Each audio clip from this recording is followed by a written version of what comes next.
Welcome to Spacevidcast, episode 34 for December, I have no idea, 19th, 2008. It's our holiday extravaganza spectacular show. Look at that, look at that. We got a little Santa hat on the logo down there. Look at that. Oh, that's so cute. Yeah, right there.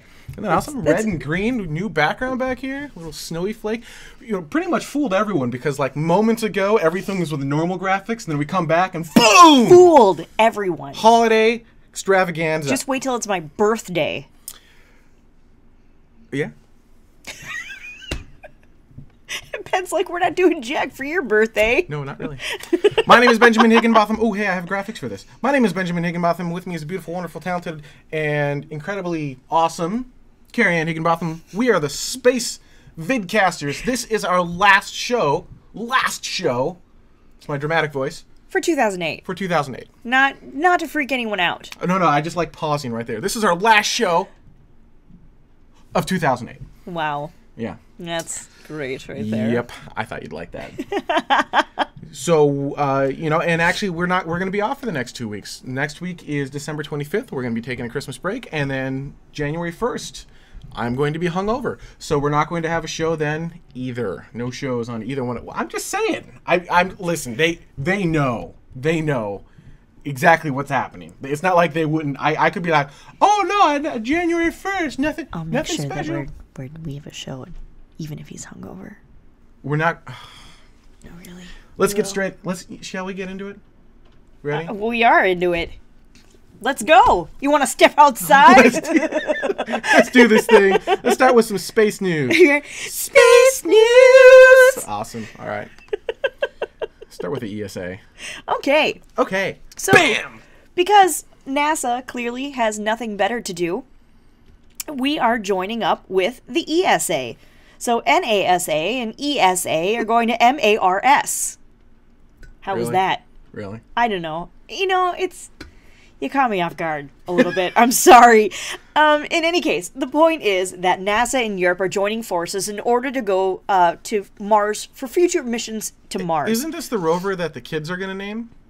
Yeah, I think it is. Actually, it's a very costly, and there's been a bit of a delay in NASA's Mars Science Roving Laboratory, or Mars Science Lab Rover MSLR. The Rovatory. Yes, not to be confused with the laboratory. No, the Rovatory. What about it? Anyway, it's costing a lot of money, which I think is why this conjunction has come up.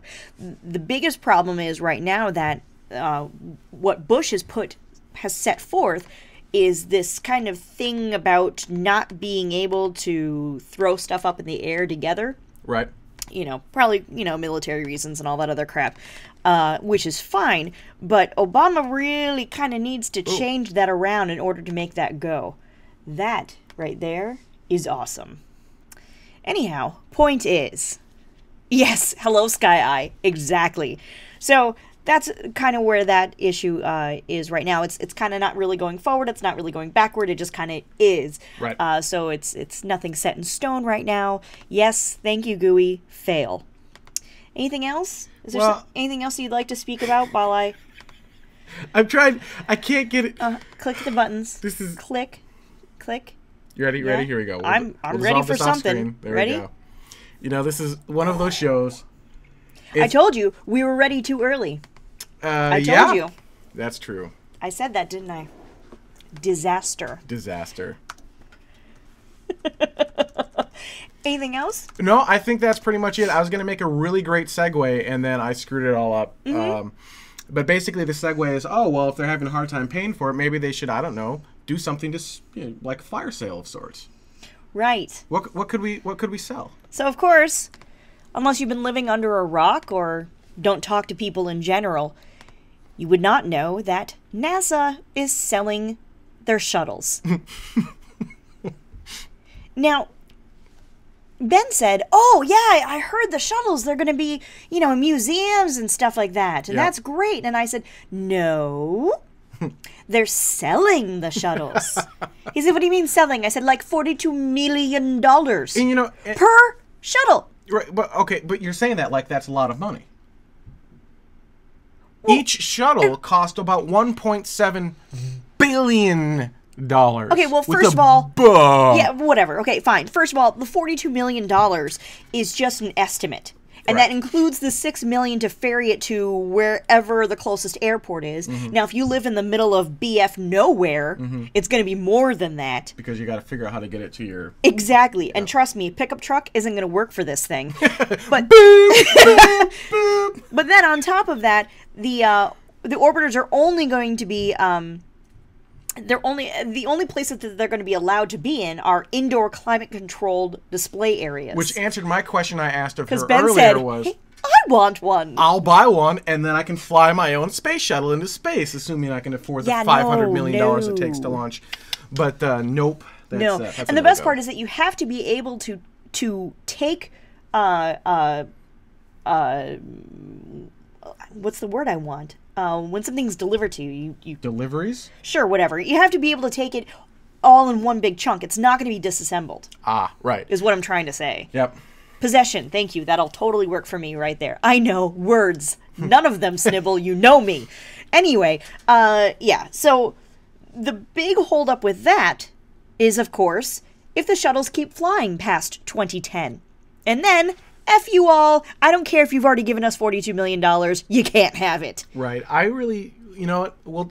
Well, the back half of the show, we're going to have our predictions for 2009. I'm going to sneak a little bit of 2010 in there as well. So I think we'll touch on that a little bit in the back half of the show. Anyhow, the point is, though, that if you can't afford the $42 million, because... Hang on, let me get my checkbook. I know, exactly. But the thing is, I know the Smithsonian is going to want part of this, and I'm sure KSC is going to want, part or one or something like that. And there's only so many orbiters to go around, really. So 3. But that's what I'm saying. Like, even if people can come up with the $42 million because they're just sitting on it, because they prefer to sleep on it instead of put it into a bank. I suppose if we're putting them into museums, it's 4. But I'm sorry, yeah.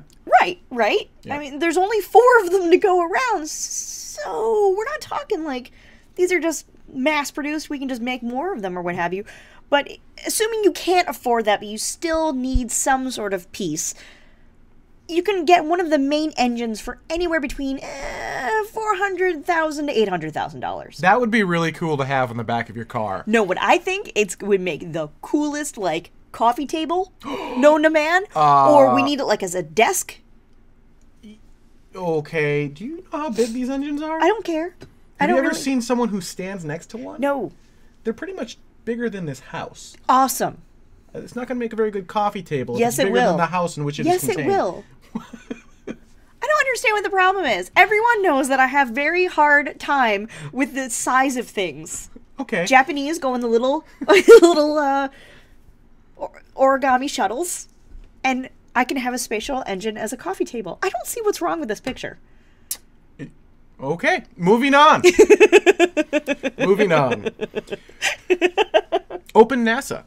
Okay, so Open NASA. This is actually kind of a serious one because I know usually I pull this crap out of my back end and nobody really even cares about half of these stories that I come up with. But that's why Ben has given me these first 5 minutes of the show, so the rest of it can be his little soapbox. That's really, you know what? That's really what this show should be called, is Ben's Soapbox. Ben's Soapbox. Just Ben's Soapbox. With fun intro by Carrie Ann is really what it is. Anyhow, the point is that there is this very serious blog, not serious, but it's a legit blog called Open NASA. It's www.opennasa.com.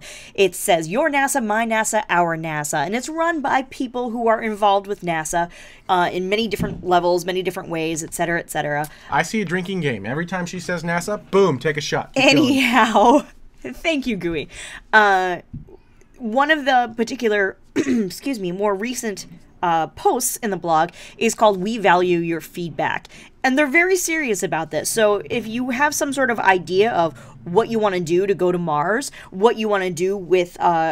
I'm trying to avoid saying it too. What you think that particular industry should do in their 2.0 phase, And what Obama's transition team should be looking for, looking at, keeping their nose out of, et cetera, et cetera. Anything that you want to say. According to Mike Griffin, keep your nose out of everything. Everything, exactly. But they really are sincerely looking for your feedback.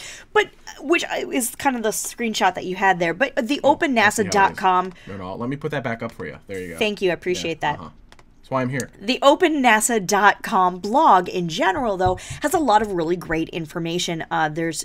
Right now, the latest one is there's a report on cross-generational discussions and activities within NASA. And so I think it's one of the best places to get some of the best insider information without it being like top secret information. What? I would disagree. I think it's very interesting, but you're not going to see this on like NASA Spaceflight L2 section? You're not going to get the cross-generational. No, you're not going to. No. I think if you want inside NASA information, L2 is going to be your first stop to get all that stuff, and then maybe Open NASA. But yeah, if you want like the hardcore inside NASA, the guys who are running the space shuttle. But. I mean, they have astronauts on that board. But with Open NASA, you can have your voice heard. Okay, how is that any different than the forum in? Because really, who cares? All right, we'll agree to disagree. I think NASA Spaceflight L2 is gonna have just a ton more information. The difference is Open NASA is free, L2 is not. L2 is worth every penny. You should certainly buy it, especially if you're a space geek or a NASA geek. NASA Spaceflight L2's section. No, I don't get paid by them. We don't get anything. I just think it's, in my humble opinion, the best NASA resource on the face of the planet. And I prefer Open NASA because it's prettier, quite frankly. So yeah, that's true. Although, have you seen they do have an updated website design. Anyhow. So there you go.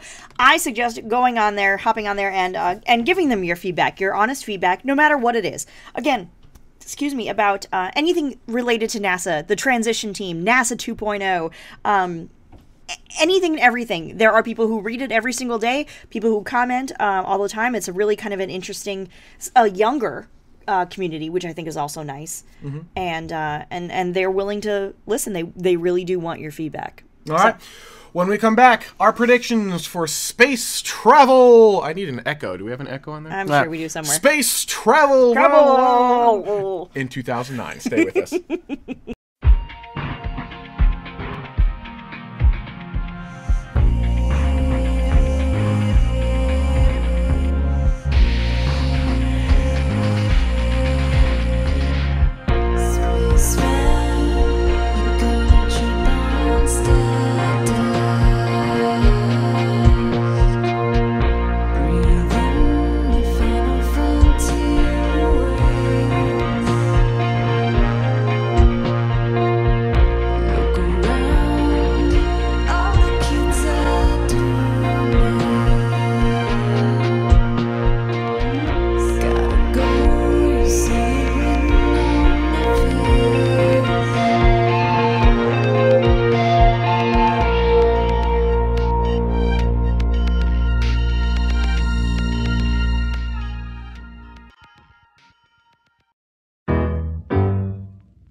And this week's TLA, for all those wondering, is ZGT. That is really hard to say. Zigget. Zigget. ZGT. So, those in the room, give me a heads up. What do you guys think ZGT stands for? And that picture is related. Zero. You guys suck. You know what? You take all my fun away. Ben he was like, okay, give me a TLA with like a Z or Q in it. And I was like, okay, this will be easy. There you go. I even chose a really obscure picture, too. And nope, just like that. All my fun taken away. You know what? You're right. Let's just stop the show now. Thanks for watching. You guys have a great... This actually has been an interesting and fun show from a behind-the-scenes standpoint. You guys, if you guys aren't watching live, you're missing like half the show. Easily. Quite literally missing half the show because we went to break, and we've been in break for, I realize on demand it's only about 2 minutes, but we've been in break for about 5-10 minutes now. Yeah. You see, that's what happens when you run beta software for your entire show. Yeah. I openly want these things to happen, just not during a live show. All right. So today's main topic is 2009, essentially, and the predictions for 2009. And you wanted me to go first, and you were going to play off of my predictions, which is why you're going first. What are your predictions for 2009? Nothing's going to happen until 2010. Really? That was your prediction? I don't know. I didn't really think about it. Oh. Okay, so all right. So we're gonna get Discovery in the air. We're gonna get shuttle. Yeah. For STS-119. Yeah. Yep. Okay. Yep. That's like early 2009. Right. 119 is going in the air. Yep. Yeah. 125 is going in the air. Maybe. It's going in the air. Okay. Her prediction is 119, 125. And then all hell's gonna break loose. Why? I don't know. Because I can't think of anything else. No, honestly, I don't. Fighter Pilot says in 2011, Apple buys the space shuttles and creates iShuttle service, which in my mind would be spot on perfect as far as I'm concerned. Because Lord knows they can do it faster, quicker, and more expensive than anyone else out there. Yes. Then we'll jump to mine. I think 2009, like you said, actually, is the year before the tipping point. So 2010 is the year everything changes in space travel. It's not going to be like one moment in time in 2010, but I think, come 2020, 2030, 2040, and we look back in time, we're going to look at 2010 as being the moment in time that space travel forever changed. 2009 is kind of that year that gears up towards that. So in the beginning part of 2009, NASA's going to do their things, right? STS-119, possibly STS-125. With the luck they've been having with STS-125 and the fact that at Space Shuttle Atlantis, they may not launch until the year 2042, but, whatever. But more importantly, in the private sector, Falcon 9 is going to do test launches in early 2009. They're going to kick everyone's arse. Maybe. I think what's going to happen is, because I really do think this is their year. It might be. That's just it. 2009 might be SpaceX's big year to shine, because Falcon 9 kind of is a big deal. Falcon 9 is their new 9-engine rocket that allows you to stick the Dragon capsule on top. And they're going to be able to do pretty heavy loads into space. So their first test is going to be from the Cape, actually. They're going to be launching early 2009. I think that will actually be delayed. I think they're going to get it on the pad. I think they're going to get ready to launch. They're going to get right... my prediction is... I'm going to be scary, go down to the second on this prediction. I think they're going to scrub the launch at like 0 seconds. Okay. That's just my prediction.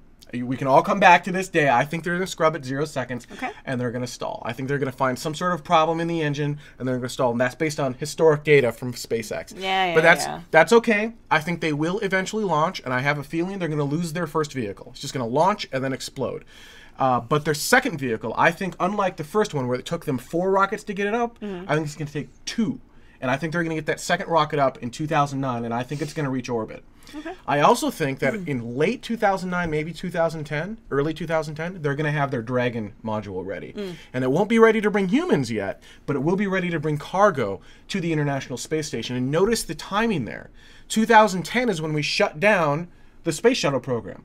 So if they really deploy that Dragon module and really get it working, we don't have to rely on Russia for manned crews to get to the International Space Station. That's Now, another point. That's an insane, crazy timeline. Let me throw it out there right now. I'm not sure they can accomplish that. Right, no. That's a good point, though, because switching gears ever so slightly, going back to New Mexico, Spaceport is one step closer. They've applied for their licenses from the FAA, and all of that stuff is going into works for the I forget what the Spaceport America in New Mexico, which is it's kind of nice. I'm surprised that it's moving this quickly along. Which was actually my second point. In 2009, we're going to see Spaceport America. I think they're going to break ground. I think they're actually going to get everything they need. I don't think it's actually going to be ready to do anything until 2010. Again, 2010 is really the tipping point here. So 2009 is that year that everything builds up and the infrastructure is put in place, but it's kind of that boring year where you don't get to see a lot of things actually happening. But it's really important.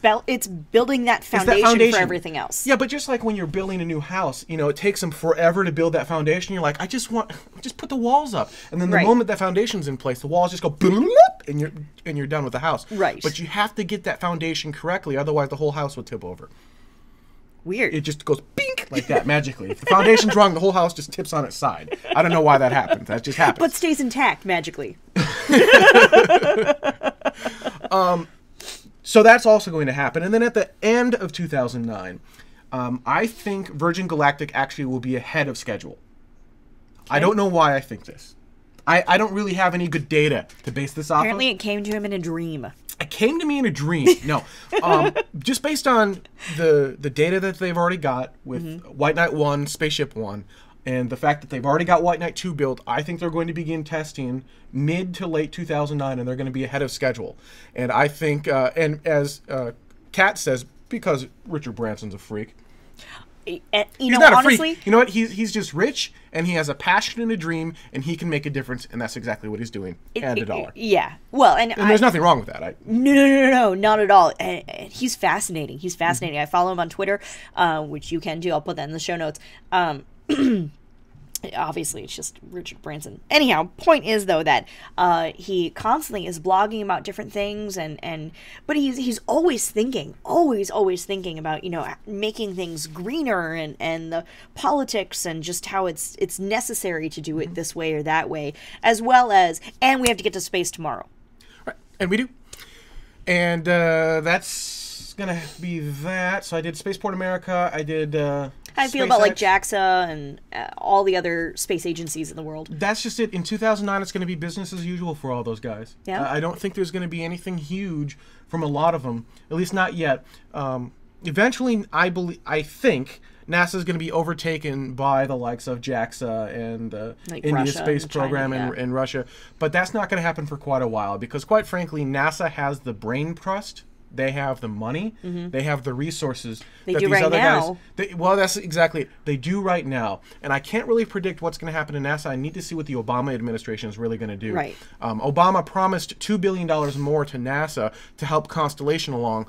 But was that an empty promise? I don't know. Right. What's really going to happen there? We are in a global economic crisis right now. Do we really have the $2 billion to give NASA? I'm not sure I could even fault him if he didn't.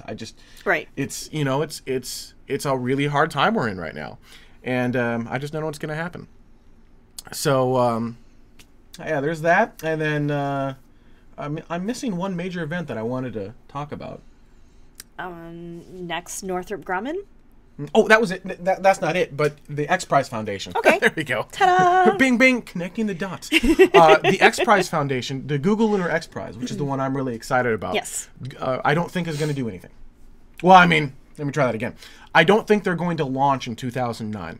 I think they're going to have a lot of vehicles, and we're going to have a lot of play there. We're going to get to see a lot of really cool things, but I don't think we're actually going to... For those of you who aren't familiar with the Google Lunar X Prize and how it is different from the Northrop Grumman Lunar Lander Challenge, it's kind of an open-ended thing. It's whoever does it first. Currently, there are 16 teams, but even Will Pomerantz thinks that towards the end of the timeline that we could get up anywhere between like 20 to 26 teams total.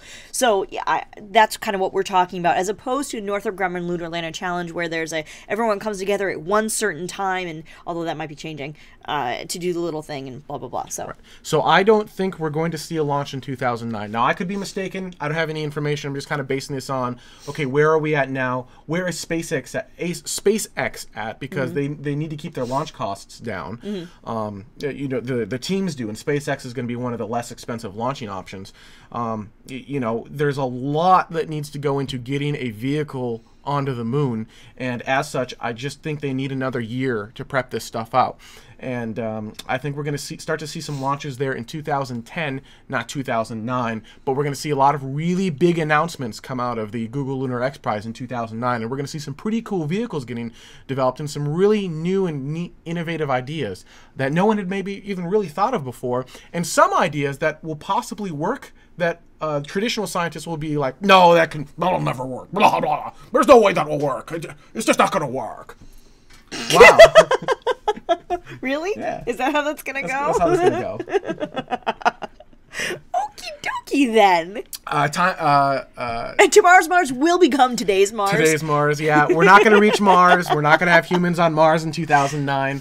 An interesting little side note, once we get humans on the moon and we learn how to live on the moon, it's not that much different moving to Mars. It's not that much harder. It's just one step harder because of the distance. But you know, so we have to learn how to do this on the moon, and we'll take another step closer to that in 2009. Unfortunately, 2009 is going to be one of those years where we try to figure out, is NASA going to the moon? Are they going back? Will the Obama administration continue down the path that the Bush administration set forth, which is we're going to the moon? And if they do, are they going to continue down the path of you're going to the moon, but you can't have any extra money? Right. You can go to the moon when you get there. Yeah. So it'll be an interesting year. It's going to be a foundation year. We're going to see some kind of neat things, but there's not going to be a whole lot new going on other than SpaceX in the beginning part of the year, Virgin Galactic in the ending part of the year, and kind of this big middle part of the year that isn't going to do a whole lot. And as Sky Eye says, 2009 sounds like a pivotal year. It will be the year prior to the pivotal year, in my opinion. Again, 2010 is the pivotal year. 2010 is when it all changes, because all the stuff that's building up in 2009 will actually be let loose in 2010. In 2010, the world as we know it will change. And it's going to be because of companies like SpaceX, the X Prize Foundation, Virgin Galactic, you know, Armadillo Aerospace, all these companies like this that are sitting there going, you know what, this isn't good enough. We can do this. 500 people in space is not good enough. We can do more. We can do better. And they can. They will. And 2010 is the year it all happens. So there you go. That's my soapbox. So in other words, you totally agree with me in every way, shape, and form. Yes, but I did a much better way of stretching that out over about 10 minutes. I'm just saying. Yeah. Absolutely. All right, thank you guys for watching. Just a reminder, this is our last show for 2008, which means we will not be broadcasting on the 25th. We will not be broadcasting on the 1st, despite what she says. We're not broadcasting on the 1st. So the first show back is what is that, the 7th of January? Something like that? 8th, something like that. No, I think it's the 7th of January. So the first show back will be the second Friday in January. Actually, you're right, it would be the 8th. I can do math. Yeah. I do the numbers. You do the numbers. So actually, technically, it's not the second. It's the you know, I got screwed up by UTC myself. That is correct, Snibble. 2008, or the first isn't in 2008. Technically, our show would be on the 2nd, but we're not doing that. And we have some interesting surprises in store for you. We're going to hopefully be giving Spacevidcast a little bit of a makeover, and we're going to make this show a little bit more fun. A little bit more graphic. I'm getting a facelift. She's getting a facelift. I'm getting a tummy tuck. It's going to be great. And a boob job. And I'm getting a boob job. And we're making the walls pink. Of course we are. Yep. What else are we doing? Oh, you kids.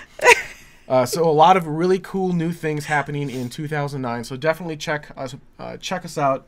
That'll be the 8th, January 8th at 2 o'clock a.m. Coordinated Universal Time. If you follow to our Twitter, we, of course, will be tweeting that kind of stuff out. Absolutely. At twitter.com/SpaceVidcast. You guys have a great 2008 and all the best for 2009. See ya.